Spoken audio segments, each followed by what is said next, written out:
Ezequias corre para o altar de Deus. E Deus usa a boca do profeta Isaías para dizer: fica tranquilo, eu conheço o teu inimigo.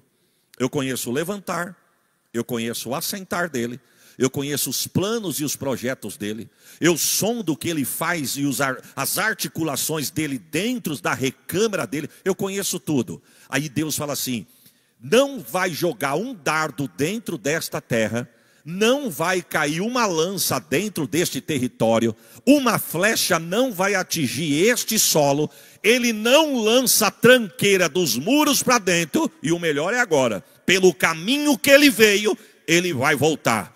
Deus está dizendo para nós nesta noite: se o teu altar estiver de pé dentro da tua casa, não cai dardo dentro da tua casa, flecha dentro dos teus muros, o inimigo não joga tranqueira no meio da tua geração, e pelo caminho que ele veio, ele vai voltar. Você crê no poder desta palavra? Olha, irmão, se nós não cuidarmos da nossa casa, se nós não blindarmos os nossos lares, se nós não cuidarmos da nossa família, o prejuízo é inevitável. O verso de número 1 do capítulo de número 38 do livro do profeta Isaías está escrito assim. Eu vou ler o verso inteiro, mas eu quero enfatizar só uma frase. Se você já especulou aí, talvez você sabe qual que é, mas vamos lá. Diz assim: naqueles dias, Ezequias adoeceu de uma enfermidade mortal, e veio a ele Isaías, filho de Amós, o profeta, e lhe disse: assim diz o Senhor, coloca a tua casa em ordem. A parte final do texto nós não quer não, porque morrerás e não viverás. Eu quero ficar só com esta frase final, parte dela que diz: coloca a tua casa em ordem. Vamos no 3? 3. Pode tomar assento, fica tranquilo que vai dar tudo certo, irmãos. Deus pega a gente num particular, num dia especial, sem as nossas esposas, para elas depois não ficar cobrando. Ó, Deus falou e você ouviu, né? Então é só com a gente. Agora, se estiver sendo filmado, eu não posso fazer nada. Irmãos, eu quero começar a minha fala dizendo que sobre 4 desafios que o rei Ezequias ele teve que enfrentar durante o seu reinado.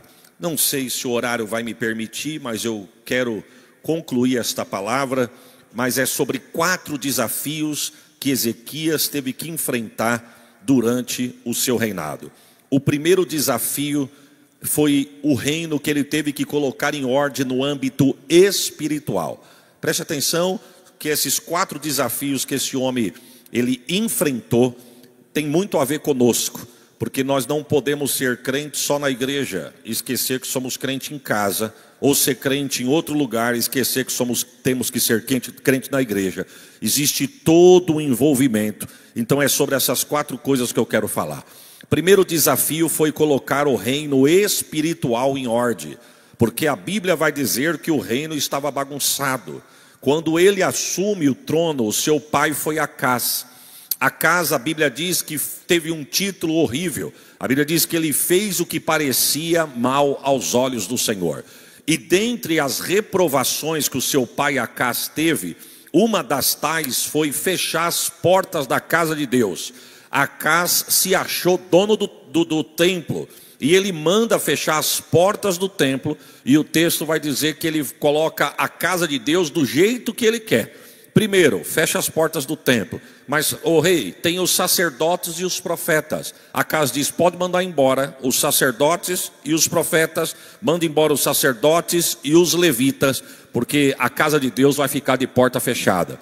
Uma das coisas que esse homem faz, a história diz que ele manda tirar o altar de Deus, porque ele vai em Damasco agradecer, né, e honrar um rei pagão que tinha pelejado uma peleja por ele, e o texto vai dizer que esse rei dá a vitória a Acás, e ele vai agradecer. Perceba que em vez de ele agradecer a Deus e pedir socorro a Deus, ele vai pedir a uma nação pagã. E o texto diz que quando ele chega no reino daquele homem pagão, ele vê um altar que ele acha lindo, e ele manda tirar uma maquete, fazer um desenho, e ele diz assim, ó, eu quero que faça um desse igualzinho e leve lá para Judá. Alguém pergunta para ele, mas vai colocar onde isso aí? Dentro da casa de Deus. Mas os lugares e os utensílios da casa de Deus já estão ocupados. Aonde coloca este altar? Só tira o altar de Deus e coloca o meu altar no lugar do altar de Deus. Então quando ele morre, eu não quero falar sobre ele, quando ele morre, Ezequias assume o reino, e o reino está nessas condições. A primeira coisa que Ezequias faz depois da coroação a rei, diz o texto que ele fala assim, ó, eu quero ir para a casa de Deus. Alguém diz assim, mas a casa de Deus está com as portas fechadas, porque teu pai mandou fechar. Ele disse, se meu pai mandou fechar, eu quero que abra as portas da casa de Deus, porque porta da casa de Deus não é para estar fechada, a porta da casa de Deus é para estar aberta. Alguém diz assim, mas teu pai mandou embora os sacerdotes e os levitas. Perceba que são duas coisas importantes, sacerdotes e levita, o homem da palavra e o homem da adoração. Que se tem uma coisa que o diabo quer cortar na nossa vida, é a palavra e a adoração. Uma das coisas que o diabo quer quebrar são os altares, o altar de Deus na nossa vida. E eu não vim falar da igreja, eu vim falar da nossa casa. Perceba que quando Jó, ele tem a primeira notícia do que havia acontecido com o seu patrimônio, a primeira coisa que o diabo destrói são os bois. Depois tu pega na tua casa, e talvez você já ouviu isso, mas escute de novo. Por que que o diabo destrói os bois? A primeira coisa que o diabo destrói na vida de Jó são os bois, porque o boi era usado para ser oferecido no altar como sacrifício. Se ele quebrasse esta oferenda a Deus, o altar de Jó não ia ter o que ser oferecido. O altar que Deus se levantou, o Jó levantou para honrar a Deus, não teria nada para ser oferecido. Se tem uma coisa que o diabo quer quebrar na nossa vida, são os nossos altares. Mas Deus nos trouxe aqui nesta noite para dizer, a adoração não vai faltar, e a palavra de Deus também não vai ficar escassa. O texto diz que uma das coisas que ele faz, ele reúne o povo, reúne o ministério, reúne os ministros, e ele diz assim, ó, santificai-vos e santificai a casa do Senhor. Perceba que primeiro, antes dele mandar santificar a casa de Deus, ele manda os homens se santificar. Porque a santidade, irmãos, não é só estar não só estar só na casa de Deus. A santidade primeiro tem que estar na nossa casa. Uma das coisas que não pode faltar no altar da nossa casa é a santificação. E se tem uma coisa que o diabo quer lambuzar, quer sujar, quer quebrar, quer deixar estéril, é o altar da adoração. E ele olha e diz assim, ó, santificai-vos e santificai a casa do Senhor. Ele estava dizendo o seguinte, se não tiver santidade na nossa vida, nós não podemos mexer com as coisas do Senhor. Isso aqui está sendo filmado, pastor? Que hoje eu vi um vídeo meu falando no último encontro de homens aqui, recortaram e colocaram na rede social. Então a gente vai falar por parábolas aqui. Nós temos que cuidar da nossa casa, irmão, até o que passa no nosso aparelho de televisão. Pode até parecer pouco e chulo o que eu estou dizendo, mas o que eu estou falando aqui tem um peso espiritual muito grande. Esses dias eu estava tomando um café, liguei a TV em casa, comecei a desfolhar o canal, e colocaram sobre uma premiação de alguns programas de televisão que foram premiados e atores que foram premiados. Aí falaram de uma novela, vou falar o português rasgado aqui, falaram de uma novela. E dentre esta novela, os atores que participaram dessa novela, ou participam, não sei se ela ainda está em ativa, mas foram entrevistar uma atriz que foi premiada. E uma das coisas que ela fez questão de honrar foi os orixás. Ela disse, eu quero agradecer, não sei se você viu isso aí, eu quero agradecer os orixás, porque foi eles que trabalharam para nós, para que nós ganhássemos esse prêmio. Fizemos para ele e ele fez para nós. Sabe o que eu quero dizer?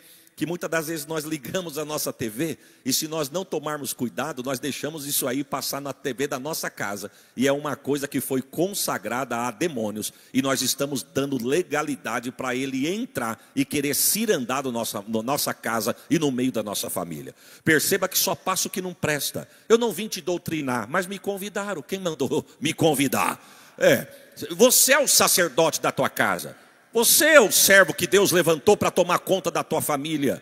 Você é o homem e a cabeça que Deus colocou lá. Não é para pisar em ninguém não. Mas o jardim, a ordem de Deus para Adão é: cuide do jardim de tudo que tem aqui. A tua casa é um jardim de Deus, onde Deus tem que descer todos os dias e achar espaço. Oh, glórias ao nome de Jesus. Eu estive em São Paulo um tempo atrás. Em São Paulo, eu não sei se vai mexer com algum nordestino aqui, mas eu fui tem uma casa em São Paulo chamada Casa do Norte. E eu fiquei com vontade de tomar uma mocofava. Não sei se os irmãos conhecem, mas mocofava é um caldo de mocotó, com pedacinhos de mocotó cortado em cubinho. Aí coloca carne seca, linguiça paio, o bacon, aquele caldo gostoso e uns feijão de fava que é bem grandão assim. Mano, coisa de crente. Aí tu mete uma pimenta, dá uma sacudida ali. Aí você coloca uma farofa e aí você vai tomando, o céu vai se abrindo. É coisa de crente. É coisa de crente. E quando eu entrei naquele lugar, irmãos, um lugar muito tradicional em São Paulo, perto da casa dos meus pais, eu quis sentar já perto da janela porque a comida é quente e estava um pouco calor naquele dia. Então eu sentei já bem na boca da janela por causa da ventilação. E eu estou comendo aqui e eu percebi que tinha gente de olho em mim. Aí eu dei uma olhadinha para o lado assim, o restaurante inteiro estava olhando para minhas bandas. Disfarcei, continuei comendo, falei, meu Deus, estão olhando para mim. E eu falei, será que estão me conhecendo do YouTube? Sei lá, e eu estou ali tomando um negócio, olhei de novo, todo mundo olhando. Olhei mais ou menos para umas 2 pessoas, eu percebi que não era diretamente para mim, estavam olhando para a janela. Quando eu olhei para fora, estava passando um grupo de jovens, homens, mulheres, a maioria jovens, mas pensa num povo chique. Um povo bem arrumado que chama atenção de verdade. Aí eu até pensei, meu Deus, estou pagando um bico, estou achando que estão olhando para mim, estão olhando para o povo ali. Mas todo mundo, quando eu comecei a olhar para aquele povo, mas devia ter mais ou menos uns 15, 20. Aí do meu lado tinha a mocinha que é a atendente, e eu já sei que ela é crente. Aí eu perguntei para ela, eu falei, filha, quem que é esse povo aí? Ela disse, esse povo é que apresenta um programa ao vivo de domingo e deu o nome da emissora. Eu não vou falar, irmãos, porque eu tenho um amigo meu sendo processado no Paraná. Ele é do Paraná, está sendo processado em São Paulo por um culto de ensino que ele deu na igreja dele. Uma frase que ele falou no culto de ensino, alguém nada a ver em São Paulo pegou, recortou e processou. Ele está pedindo indenização por uma frase que ele falou na igreja. Então, na verdade, a mídia é muito bom, mas também ela acaba sendo traiçoeira. Então eu vou falar, os irmãos vão entender. Principalmente quem gostava de assistir esse programa vai entender o que eu vou dizer aqui. Aí ela disse assim, não, isso aí é um povo que de domingo, isso era um sábado, amanhã o programa deles passa ao vivo na TV. E aqui em cima tem uma casa de umbanda. E eles vêm oferecer o programa para a entidade, para que no domingo eles tenham audiência quando passa ao vivo na TV. Irmãos, só de ouvir aquilo, entenda, me deu um pânico. É o nome do programa. Ô Jesus, ajuda a ficha desses obreiros, Jesus. Deu um pânico. Aí eu falei, quando eu ouvi aquilo, eu falei, é verdade? Daí eu comecei a olhar e falar, é verdade. Já vi isso aí em capa de revista, já vi isso aí no celular. Eu já vi esse fulano aqui, é verdade. Cheguei em casa, falei com a minha esposa. E a minha esposa falou uma frase que queimou no meu coração. Você está vendo?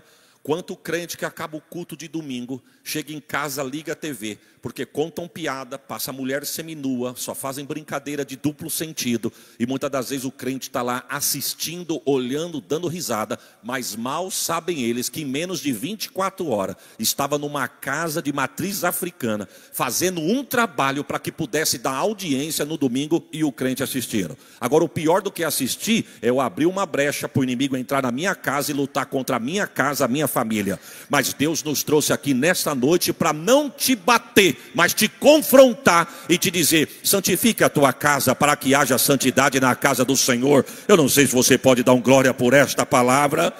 O texto diz que uma das coisas que Ezequias disse foi o seguinte, tirai as imundícias do templo. Irmão, para imaginar como que estava o reino. Deus, na boca de Ezequias, disse: uma das coisas que Deus quer é que as imundícias sejam tiradas de dentro do templo, para que Deus aceite e receba a adoração deste lugar. Nós vamos chegar na nossa casa, mas primeiro nós vamos começar do altar aqui. Deus está, irmãos, eu tenho 47 anos de vida, eu fiz terça-feira da semana passada. Eu nasci na igreja. Eu nunca vi momentos que, talvez quem tem tempo de fé aqui mais do que eu, sabe o que eu vou dizer. Nunca vimos momentos tão difíceis na igreja, no reino, como nós estamos passando no dia de hoje. Agora a pergunta é: Deus mudou? Deus não mudou, quem mudou fomos nós. Por quê? Porque para ter graça de Deus, glória de Deus, salvação neste lugar, libertação, o culto não começa aqui às 19 horas. O culto começa na nossa casa.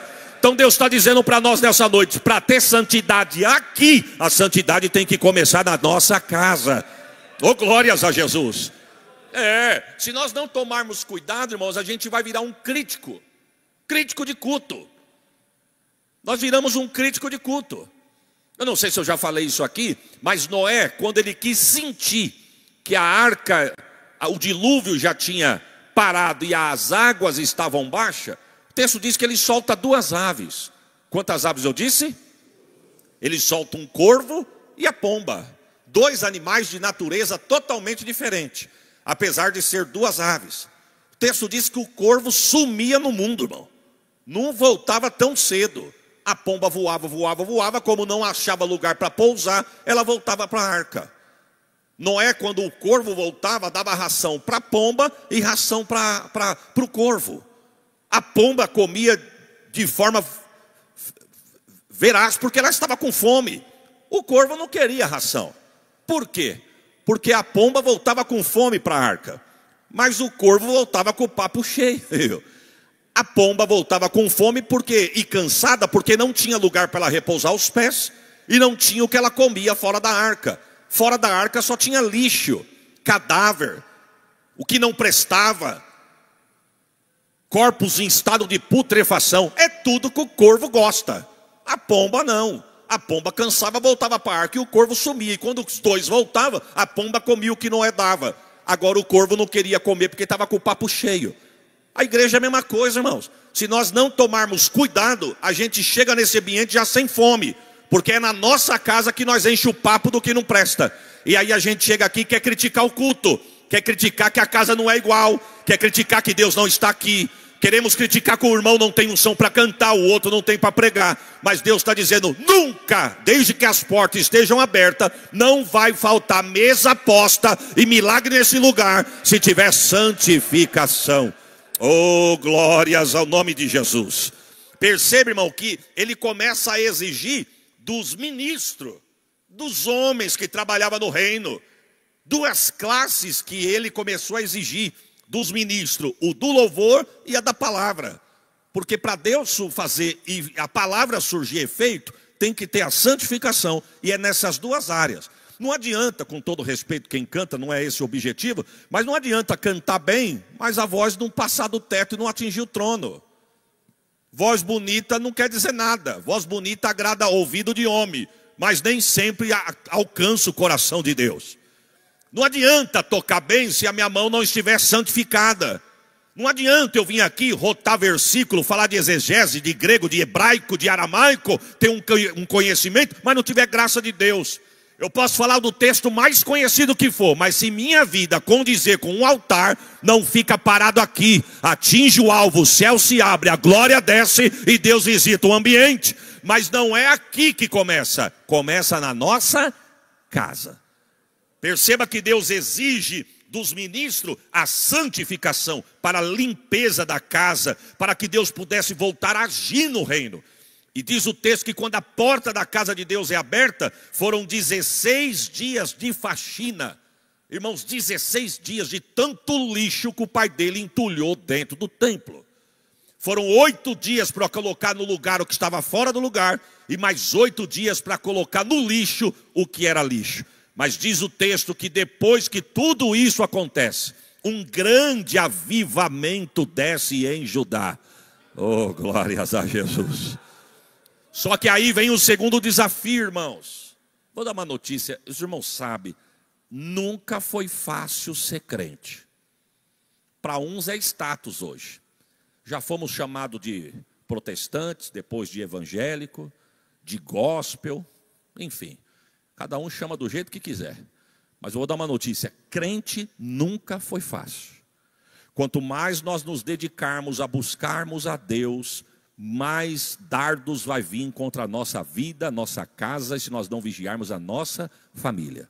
Por isso que nós, sacerdotes dos nossos lares, nós precisamos estar atentos e de pé. A Bíblia diz que o avivamento foi tão grande, mas alguém não ficou feliz. E você conhece o texto, eu não vou me prender nele. A Bíblia diz que Senaqueribe vem contra Judá e contra Ezequias. Só que a casa estava em ordem. E se a casa estiver em ordem, irmãos, o salmista vai dizer que 1000 cairão ao teu lado, 10.000 à tua direita, e tu não serás atingido. Às vezes o socorro que nós queremos não está aqui, por isso que o salmista vai dizer, eu elevo os meus olhos para os montes. Aí ele faz uma pergunta, de onde me virá o socorro? Mas ele sabe de onde vem. Ele vira e diz, o meu socorro vem do Senhor que fez os céus e fez a terra.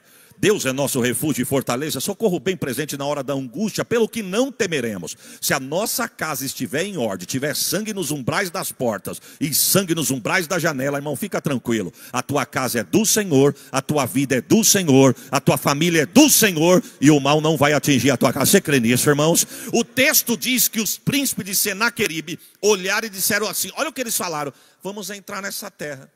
Vamos saquear o que nos interessa, queimar o que não presta e vamos destruir tudo que estiver aí. Ezequias fica empavorosa.